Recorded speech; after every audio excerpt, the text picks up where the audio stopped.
सुप्रभात बच्चों, कैसे हैं आप सभी। मैं उम्मीद करती हूँ आप सभी बहुत अच्छे होंगे और घर पे मन से पढ़ाई कर रहे होंगे, साथ ही अपना ध्यान भी रख रहे होंगे। मैं कुमारी प्रियंका आ गई हूँ कक्षा 3 की हिंदी व्याकरण लेकर। बच्चों, आज हम सभी पाठ 4 का प्रश्नोत्तर करेंगे और चलिए शुरू करते हैं। तो बच्चों, पिछली कक्षा में मैंने आपको बताया था व्यंजनों को स्वरों की सहायता से बोला जाता है। विभिन्न स्वरों के अलग अलग चिन्ह होते हैं। इन चिन्हों को ही हम क्या कहते हैं? मात्रा। अस्वर की कोई मात्रा नहीं होती है। और बच्चों, मैंने आपको ये भी कहा था कि मात्राओं का प्रयोग सावधानी से करना चाहिए। ठीक है, तो चलिए अब प्रश्नोत्तर करते हैं। सबसे पहला प्रश्न है बच्चों, मात्रा किसे कहते हैं? मात्रा किसे कहते हैं? तो उत्तर में आप क्या लिखेंगे? स्वरों को नहीं, व्यंजनों को। ठीक है, व्यंजनों को स्वरों की सहायता से बोला जाता है ना। आपको याद होगा, व्यंजनों को स्वरों की सहायता से बोला जाता है। स्वरों के जो चिन्ह व्यंजनों के साथ लगाए जाते हैं उन्हें मात्रा कहते हैं। स्वरों के जो चिन्ह व्यंजनों के साथ लगाए जाते हैं उन्हें मात्रा कहते हैं। यहाँ पे हैं कर लीजिएगा। ठीक है, उन्हें हम मात्रा कहते हैं। ठीक है, चलिए आगे बढ़ते हैं। अगला प्रश्न क्या है? अगला प्रश्न है, नीचे लिखे शब्दों में प्रयुक्त मात्राओं को सामने लिखो। ठीक है, नीचे शब्द दिए गए हैं, इसमें जो मात्राएं लगाई गई हैं आपको उसके सामने लिखना है। ठीक है, तो चलिए शुरू करते हैं। सबसे पहला शब्द है गाय। गाय में कौन सी मात्रा है? आकार की। गिर। गिर में कौन सी मात्रा है? हसीकार की। गौरव। गौरव में कौन सी मात्रा है? औकार की। पूनम। पूनम में कौन सी मात्रा है? दृघुकार की। ऐनक। ऐनक में कौन सी मात्रा है? ए की मात्रा। गुड़। गुड़ में कौन सी मात्रा है? हर्षुकार की। ठीक है, खीर में कौन सी मात्रा है? दृघीकार की। गोल में कौन सी मात्रा है बच्चों? तो गोल में है ओकार की मात्रा। बैर। बैर में कौन सी मात्रा है? ए की मात्रा। ठीक है, समझ में आ गया। चलिए आगे बढ़ते हैं अगले प्रश्न की तरफ।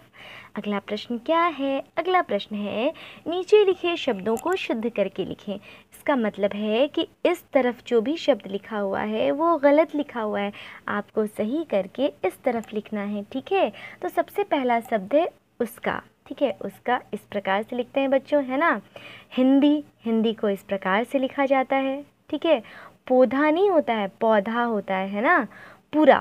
पूरा नहीं होता है, पूरा होता है। ठीक है, तो इस प्रकार से इसको सही करके लिखना है। इस जैसा लिखा हुआ है। इस जैसा कुछ होता है क्या? नहीं ना, इस जैसा होता है, तो इसको ऐसे लिखेंगे। ये देखो क्या लिखा हुआ है, गुलाब, है ना। गुलाब लिखा है, ऐसा तो नहीं होता है, गुलाब होता है। गुलाब में क्या होता है? हर्षुकार या दृघुकार। इसमें हर्षुकार का प्रयोग होता है। आगे बढ़ते हैं। कोवा लिखा है, कोवा। कोवा सही है? नहीं ना, क्या हो जाएगा? कौवा। चिड़िया सही ऐसे होगा। ठीक है, चौ में हर्षिकार की मात्रा। ठीक है, चिड़िया। तो इस प्रकार से ये प्रश्न भी हो गया। आगे बढ़ते हैं। बहुत ही सुंदर प्रश्न है, बहुत ही अच्छे अच्छे चित्र बने हुए हैं। आप लोगों को मज़ा आ रहा होगा चित्रों को देख करके, है ना बच्चों। देखिए प्रश्न क्या है। वर्णों के साथ मात्राओं का प्रयोग इस प्रकार आपको करना है कि इन पक्षियों का नाम बन जाए। देखो यहाँ पे मर लिखा हुआ था, इसमें मैंने ओ की मात्रा प्रयोग की तो ये क्या बन गया? मोर, है ना। उसी प्रकार तत लिखा हुआ था, इसमें मैंने ओकार की मात्रा प्रयोग की तो वो क्या बन गया? तोता। यहाँ पे आकार लगा लीजिएगा। ठीक है, तोता, है ना। उसके बाद यहाँ पे चौ लौ लिखा हुआ था, इसमें मैंने दीर्घीकार लगा दी तो क्या बन गया? चील। ठीक है बच्चों, आगे देखते हैं हम क्या बना सकते हैं। ये दिखाई दे रहा है क्या? ये क्या है? सबको पता होगा, ये है मुर्गा। ठीक है, तो इस प्रकार से आप लिख सकते हैं। ये क्या है? उल्लू। तो उल्लू को हम इस प्रकार से लिखेंगे, है ना। कठफुरवा। ठीक है, कठफुरवा को हम क्या लिखेंगे? यहाँ पे कठफरवा लिखा हुआ है। ठीक है, इसको हम सही करके कठफुरवा यहाँ पे आकार लगा देंगे, है ना। कठफुरवा हो जाएगा ये।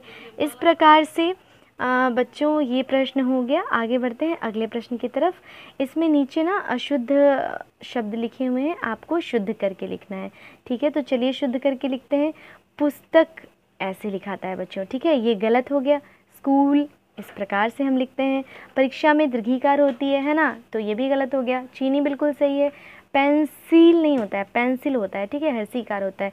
मित्रता नहीं होता है, मित्रता होता है। तो ये गलत हो गया, ये सही हो गया। लीची बिल्कुल सही है, स्कूटर भी सही है, दिल्ली भी सही है।